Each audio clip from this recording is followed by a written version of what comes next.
The suspect was confirmed as one of those casualties. Later on, we learned that another casualty from the shooting was at the hospital, that they succumbed to their injuries after being at the hospital, and there is 3 additional victims at the hospital that all are in critical condition at this time.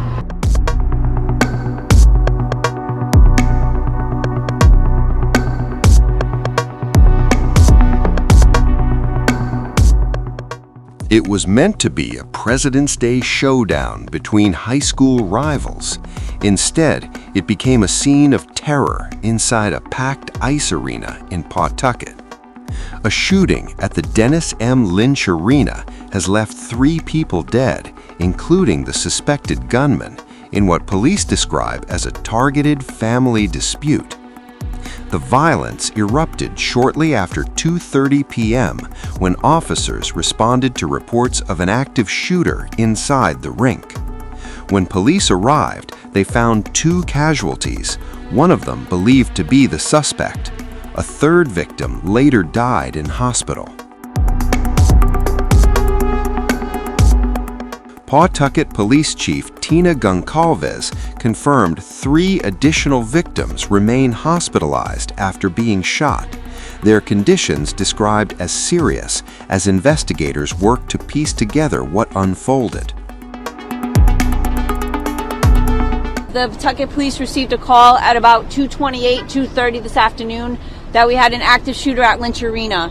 Upon arrival, police were met with several people obviously inside the arena, and there was 2 casualties within the arena.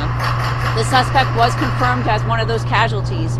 Later on, we learned that another casualty from the shooting was at the hospital, that they succumbed to their injuries after being at the hospital, and there is 3 additional victims at the hospital that all are in critical condition at this time. It appears that this was a targeted event, that it may be a family dispute. We cannot release the names of the victims because obviously we want to speak to the family, make sure that the family is well aware of what happened before we release that information publicly. We had assistance from multiple police departments that came in to assist, to offer their assistance.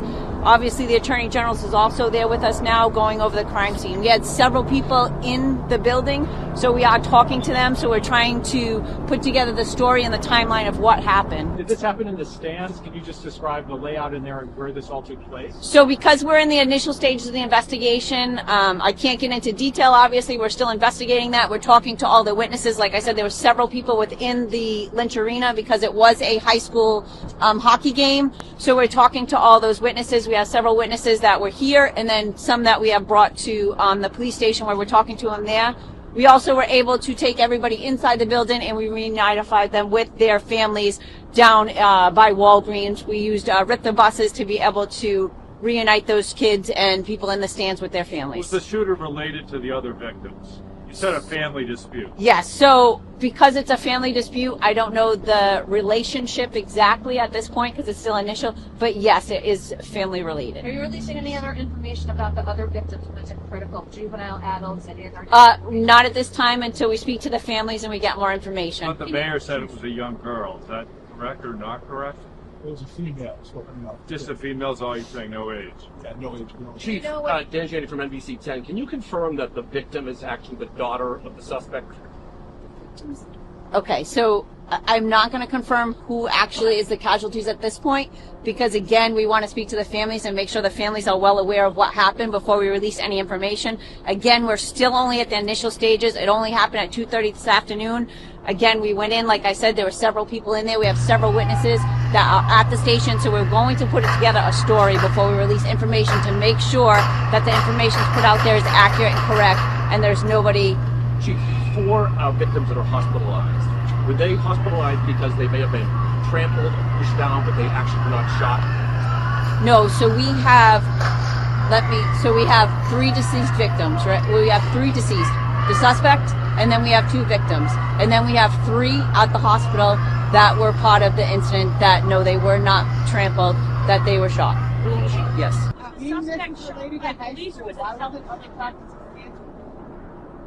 I'm sorry, there's multiple people. Oh, good. So what I can say right now is that that's the information that we're going to put out.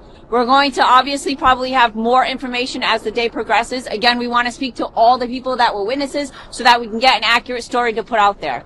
I can tell you that we're probably going to have another press release tomorrow, right? We have a lot of people that we want to talk to today. We want to make sure that we get accurate statements. We want to make sure we put it together. We want to make sure we speak to the families. And again, we have to go to the hospital also. And if we can speak to those victims at the hospital, we obviously want to make sure that we do that also. Do we know what style the weapon was? So that's the information I'm going to give you for right now. And then again, I will give you more information as we get it. But I'm not... It's a little disputed. Right. Let me clear. You have a Yes. zero on the number. Is the suspect dead of a self-inflicted gunshot? So, again, what I can say is that, no, the police were not involved.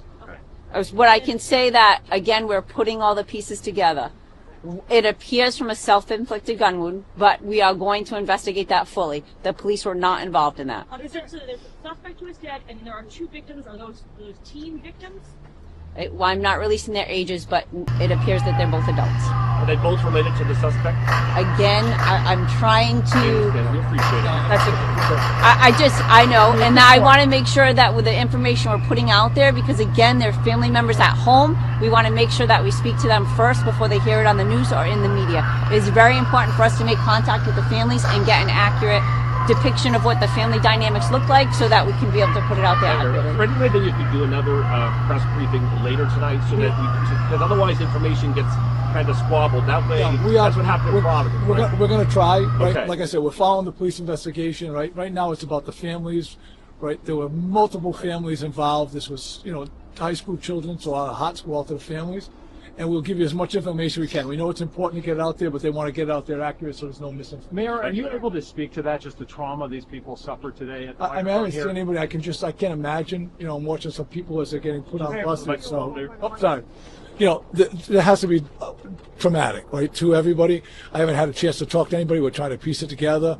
They're all being shipped out to have conversations with to keep the investigation going. And we're dealing with the families. We have a lot of our services, family services, the Nonviolence Institute, a lot of our partners.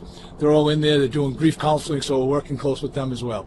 The President's Day match involved students from multiple schools across the Blackstone Valley, including a Coventry-Johnston co-op team and a St. Raphael Providence Country Day North Providence North Smithfield co-op side. School officials moved swiftly to account for students. Coventry Superintendent Don Cowart confirmed all Coventry boys hockey players present were safe, while Providence Country Day said all students, parents, and staff had been accounted for. Video recorded during the game captured the chilling moment bursts of gunfire echoed through the arena.